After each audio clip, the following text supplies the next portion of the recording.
Do'stlar, Ronaldoning oldiga 3-kunni ham boshlab oldik do'stlar. Hozir men Toshkentdaman. Qaranglar do'stlar, mana shu do'stlar degan so'zimni ko'zi ko'rmaydigan, ko'zi ojiz bolalar ham kuzatar ekanda.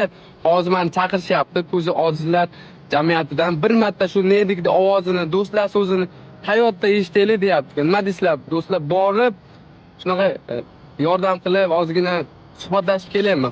Piskent Bukada ekan, sizlar qaranglarda, men ham oddiy oiladan chiqqanman. Hozir ularga sovg'a olib borgim kelyapti. Endi ko'pchilik karta qo'ying, sovg'a olib boring deyapti. Mayli, mana do'stlar kartam bor, bilasizlar, karta ochganman. Mana 6825 oxiri. Ekranga qo'yib qo'yaman. Menga ko'pchilik ataganman deyapti. Mashina tashlasalaring, men ham boshqalarga atayman do'stlar. Yo'lda to'g'risi bir so'msiz chiqqanman, pulsiz chiqdim. Endi qiziqarli o'zim hayotimni olib ketish uchun pulsiz chiqdim. Ota-onamni qiynamagan holda Ronaldoning oldigacha boraman, 10 ta davlatni kezib. Shuning uchun do'stlar, hozir Piskent o'sha o'zi ojiz jamiyatlariga borib, yordam qilib, shu bir marta shu do'stlar deb bersin deyapti. Quruq bormaylik, sovg'alar olib boramiz. Kim yordam qilsalaring, men ham yo'lma yo'l yordam qilib ketaman. Do'stlar, hozir 22-noyabr biz jo'nayapmiz. Do'stlarni berib qaytamiz.